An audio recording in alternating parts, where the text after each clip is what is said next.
What is up, guys? Welcome back to the channel. Today's reaction video is the falling of World War II. I have reacted to this video on this channel before, and I feel like it's one of them which you just have to see, and I think you legends would really want to see your reaction to this. Yeah, I think I've seen a few recommendations in the comments about doing this one. Yeah, it is honestly so eye-opening, well, devastating, I suppose is a word to say, of just how many lives was actually lost during World War II and about that. And I mean, I honestly did not realise, it's a very devastating war. Yeah, but I feel like until you watch something about it in detail, you don't know how. Yeah, until it's just put right in front of you. It is absolutely mental. This video goes into quite a bit of depth about it as well. So it's definitely one people need to see.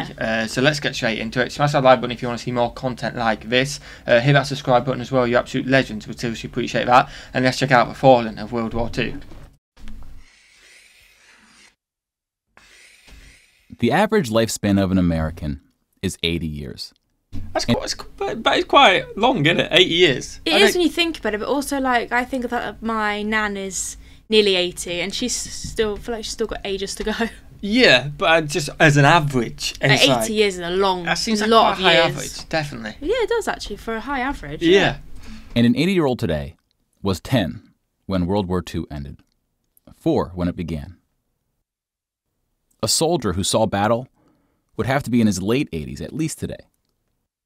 Generals, political leaders, the decision makers of the war, few are still with us. And over the past few decades, we've seen authors and filmmakers rush to capture stories from survivors before this connection of memory is lost.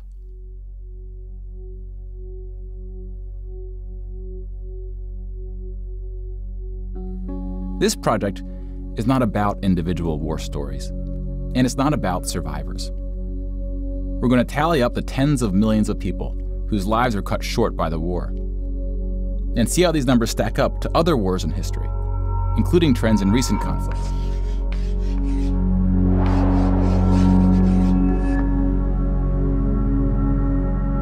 We'll be counting soldiers and civilians separately. Each of these figures represents 1,000 people who died. Civilians were of all walks of life, whereas military deaths were almost entirely men. The average age was about 23. In most That's mental, isn't it? If that's just considering that we're nearly 23 as well, it just puts it into perspective, doesn't it? At our age, we're out there fighting a war, and then you kind of talk about, again, the average age is 80. They're still, in theory, on average, got another 60 years of their life to go, but instead they're at war. It's just been cut short. Cut short, absolutely mental. Battles. For every 1,000 soldiers killed, there are more than 1,000 who were injured. The word casualty can be confusing because in military speak, it often includes both deaths and injuries, and anything else that takes a soldier out of service. Here, we're just counting the deaths, and we'll begin with American soldiers.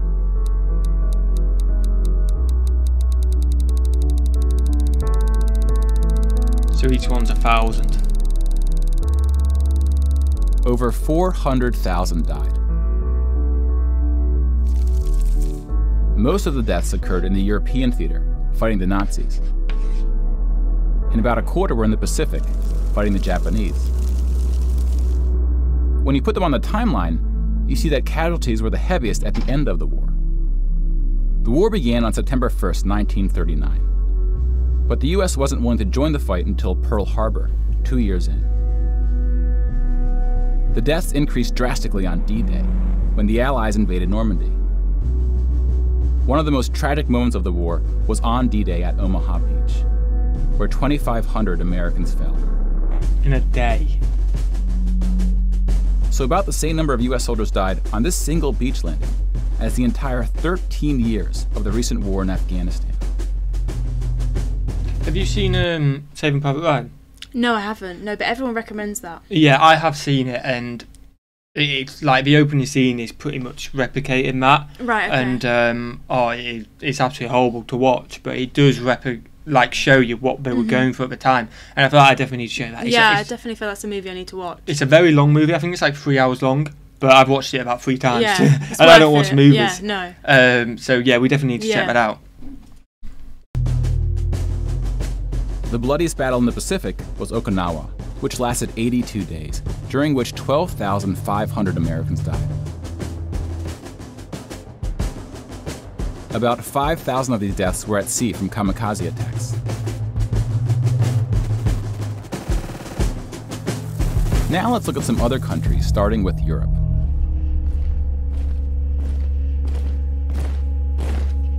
Germany started World War II when it invaded Poland.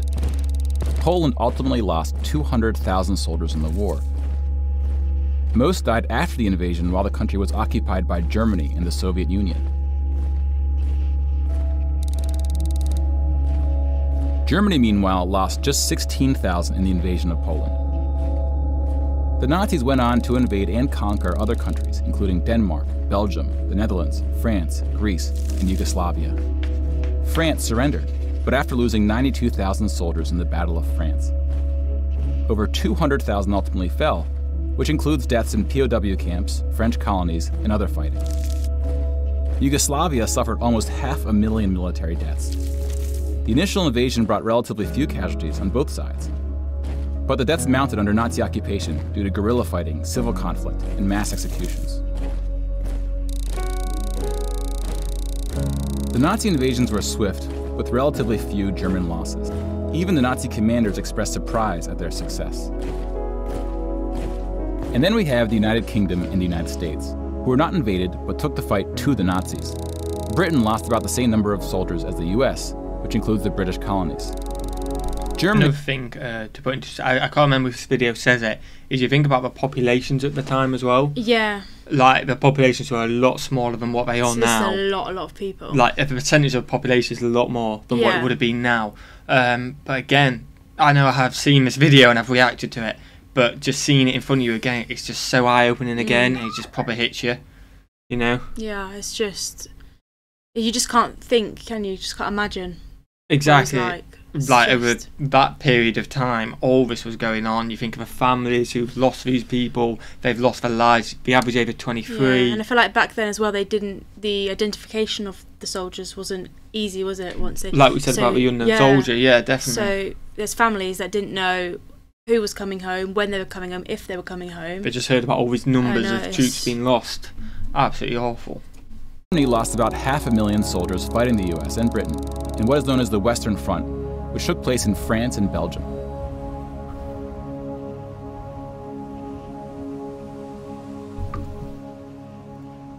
But most Nazi soldiers died in the Eastern Front, Germany's unsuccessful invasion of the Soviet Union. The numbers are staggering. The most famous battle of the Eastern Front, and perhaps the turning point of the European war, was Stalingrad. The German Sixth Army successfully took Stalingrad, but then got surrounded by the Soviets and cut off from food and ammunition. 500,000 Nazis would ultimately die in Stalingrad. Another 100,000 were taken prisoner, of which 6,000 would ever return. Just, again, I know we won't pause too much, but I just do want to add this in. Of some people, I think some people potentially will be in the comments, which is for right for wrong, it's your own opinion, like, oh, you shouldn't feel sad for the Nazis, I guess. But they wasn't the one who went to war. It wasn't. No. That 22-year-old wasn't one who made the choice. They're just doing the country's orders at the time, aren't they? Yeah, because either they do it or they die. Exactly. Now, obviously, you can't speak for everyone. No. But it's just awful to see that many lives lost, whatever side you're on, because it is just young life gone, isn't it? Yeah, it is. The way it's just, life is precious, and exactly. At 23, it's. It is absolutely mental, isn't it? POWs had a low survival rate throughout World War II, and it was particularly grim in the East. When you include these POWs, roughly the same number of Germans died in Stalingrad as all the Western Front fighting against France, the UK, and the US. And though Stalingrad was a victory for the Soviets, they suffered almost twice as many losses as Germany.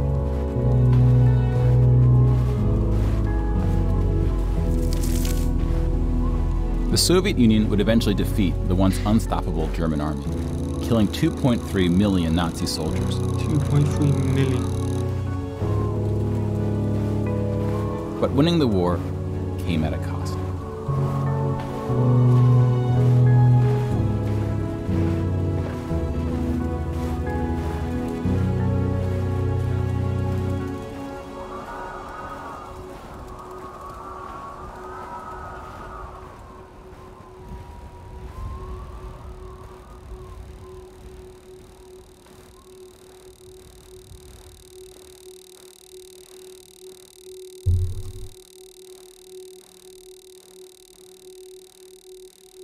That's still 1,000 a person. 8.7 million is the official tally by the Russian military, a hotly disputed number. Some studies have calculated as many as 14 million dead. To complete the count of European military deaths, we need to add German deaths from other fronts, including the North and Africa, as well as deaths from other Axis powers allied with the Nazis: Hungary, Romania, and Italy. When you put these European military deaths on the timeline, it looks like this. You can now interact with the chart to learn more. Pause the narration if you would like more time. This is pretty cool. I think we need to, in our own time, check that out. Yeah. I did it a little bit, and it does seem pretty cool, to be fair.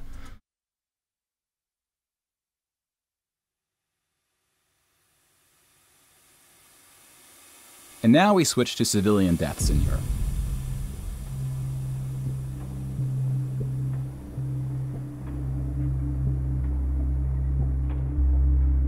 Six million Jewish people were killed in the Holocaust.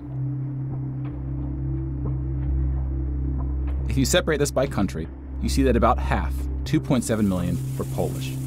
700,000 were Soviets, followed by Hungary and 17 other countries.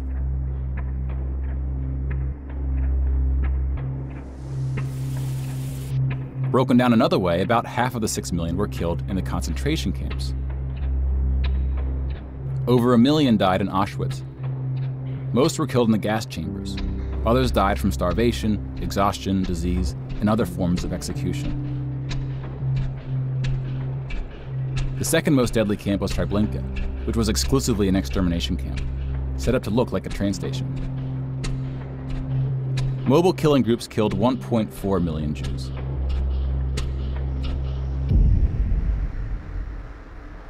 Like with the gas chambers, men were killed first to reduce the risk of revolt.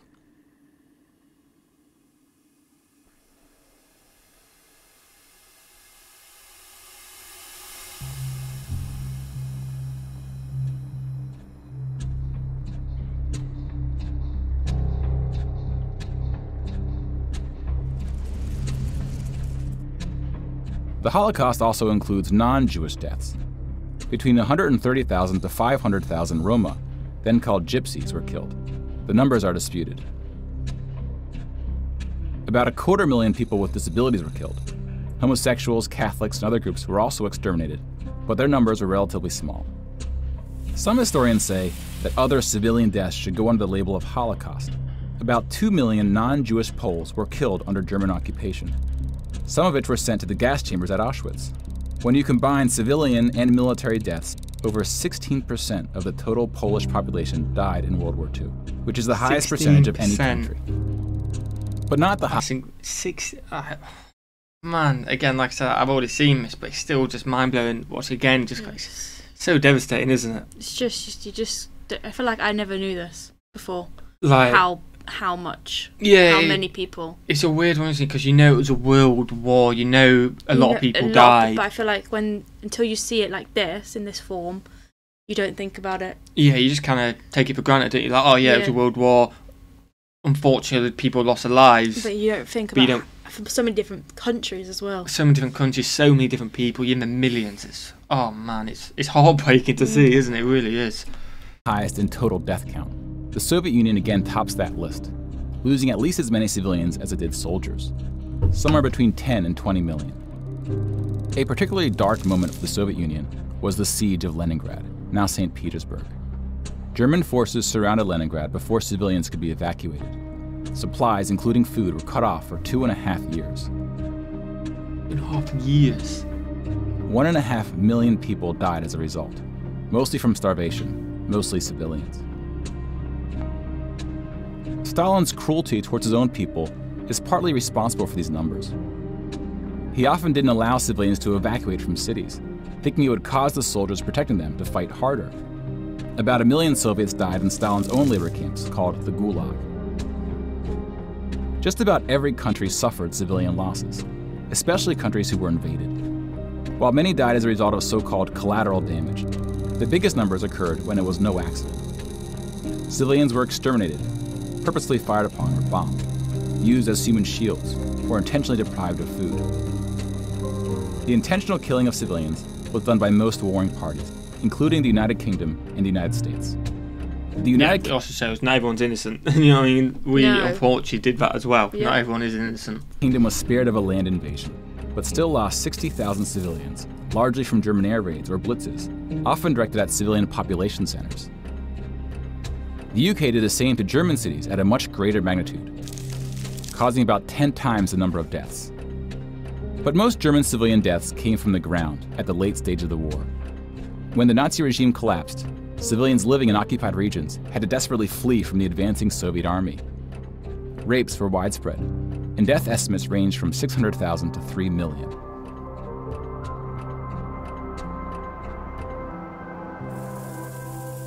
Let's step back and see where we are with the totals.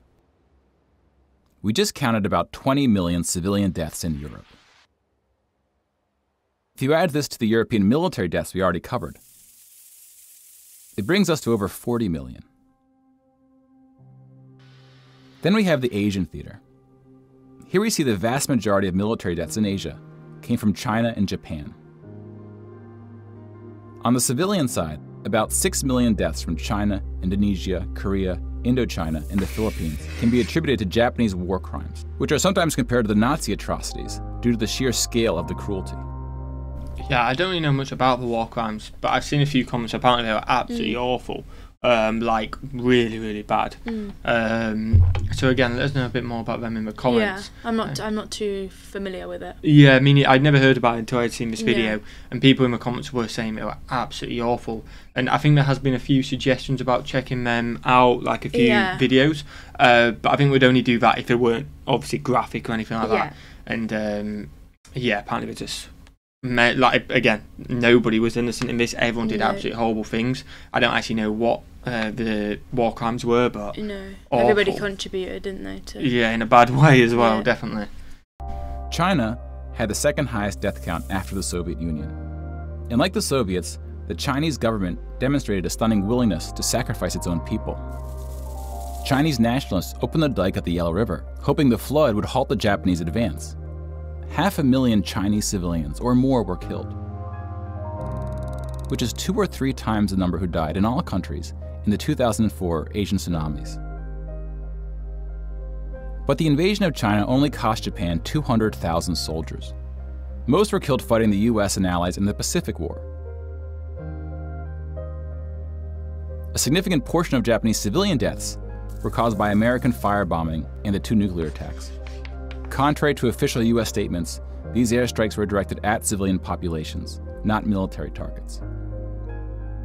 When you add all the deaths outside Europe, it brings us to a grand total of 70 million for the war, give or take depending on who's counting and what civilian deaths get included.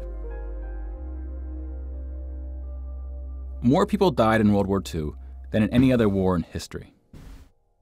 For comparison, here are 20 or so of the very worst wars and atrocities we have on record. Some of these are more of atrocities than wars, but we've seen how that distinction can get blurry. Some of these spanned across centuries. World War II had the highest body count, and it all happened in just 6 years. The difference between World War I and World War II. Yeah, that's the weird thing, isn't it? Like, just how worse was I again? I never really realised, to be honest with you. No. Because I know we do technically get taught this in school and stuff like that. I did get taught it in school, but not on this level. Not on this level, and I feel like when you're that age, when you're talking 10, 11, 12... you can't go into too much. No, you pick up the main bits, don't you? And then stuff like this kinda, not in a disrespectful way, but I think for a lot of kids it does go in one ear and out the other. Yeah, and just because it's a lot of information to take in. Definitely, and it's only if you look back at it now, or if you ended up studying it later on, which I personally didn't. No. You realise just like, oh my days, that is mental. I didn't know that World War II was this devastating than World War One. I didn't know that. Exactly. And we're not talking like couple of million, we're talking like completely different, over 50 million more. It's just insane. 55 million more. Mental. And like you said, you kind of think World War One, World War Two probably had very similar casualties. If you don't know about it, that's what you probably assume. That's what I assumed. They were both similar in deaths, but no. Mental. Even 15 The world's is population too much. has grown significantly since the earliest atrocities on this list. If we want to compare them in terms of what percentage of the world died, we can adjust the chart to look like this. This rough approximation tells us there may have been more devastating wars before World War II, proportionally speaking.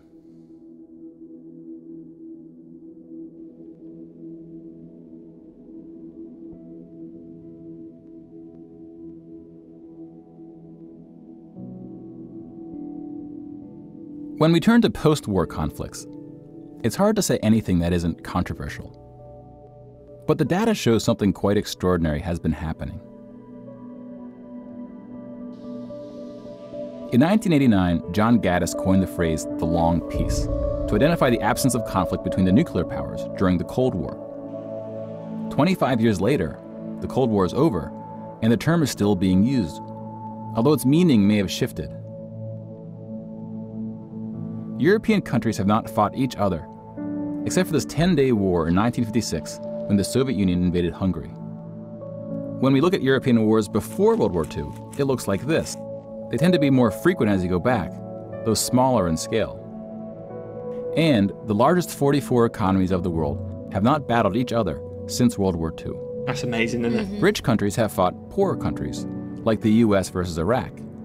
But rich countries have not fought other rich countries. Such a period of peace between the so-called great powers hasn't been seen since the Roman Empire. To many, peace is too strong of a word. Wars have occurred since World War II, and they can be grouped into these 4 categories. We don't see colonial wars anymore. We've already noted that interstate wars between rich countries have not occurred at all, and here we see wars involving smaller economies have tapered off. That leaves civil wars of 2 types, with and without foreign intervention.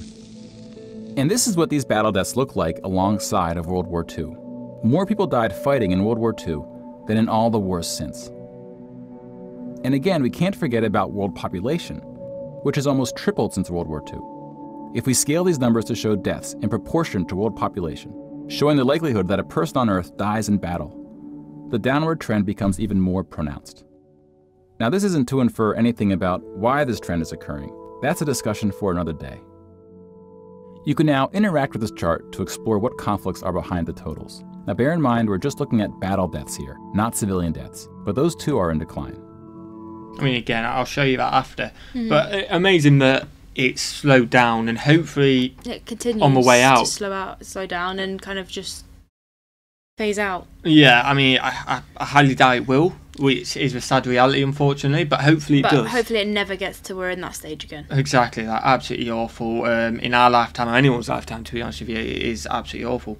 But yeah, so we definitely will check the interactives out, because I've checked them out, and it is not, I don't know if cool's a word, because again, this video interesting, because this video is actually really well done. It is. It's not like a boring way to learn. It's fun, and it kind of teaches you stuff, but you don't know that you're taking it in, because it's like you can see the charts and everything. Yeah, it's very well done. Yeah. So the interactive stuff is kind of like that, very well done as well. Peace is a difficult thing to measure. It's a bit like counting the people who didn't die in wars that never happened.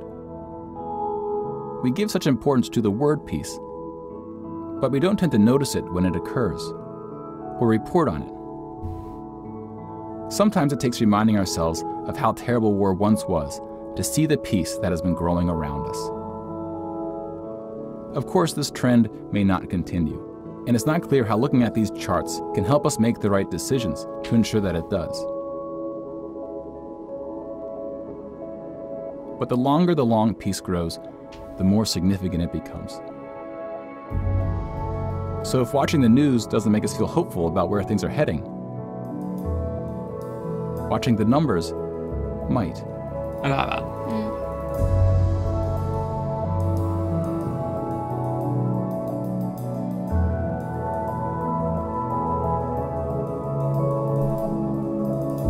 Yeah, again, this video was obviously done about 4 years ago, just going off that graphic, but very well done video. Very good video. I feel like they should show this in schools. Definitely. For like GCSEs, for like your older children doing history. Yeah, so for the Americans, 16, 17 kind of, where it will hit differently as opposed to younger age. Yeah, and I feel like it might help the younger generation when they go about their daily life to know what was done so that we can exactly life. as well, because I don't want to imagine the world if it had ended in a different way. Again, that is a debate for another day, isn't it? But a very powerful video. It really opened your eyes, and it is devastating, isn't it? It is. Again, no matter what side you're on, it is absolutely devastating. I hope you guys have enjoyed it. If you can enjoy it, because I feel like this is one of them where enjoy. I think enjoy the content, and how it's portrayed. Yes.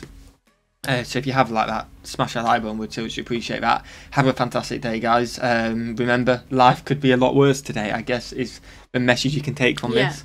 And have a fantastic day, and we will see you, legends, in the next one. Peace.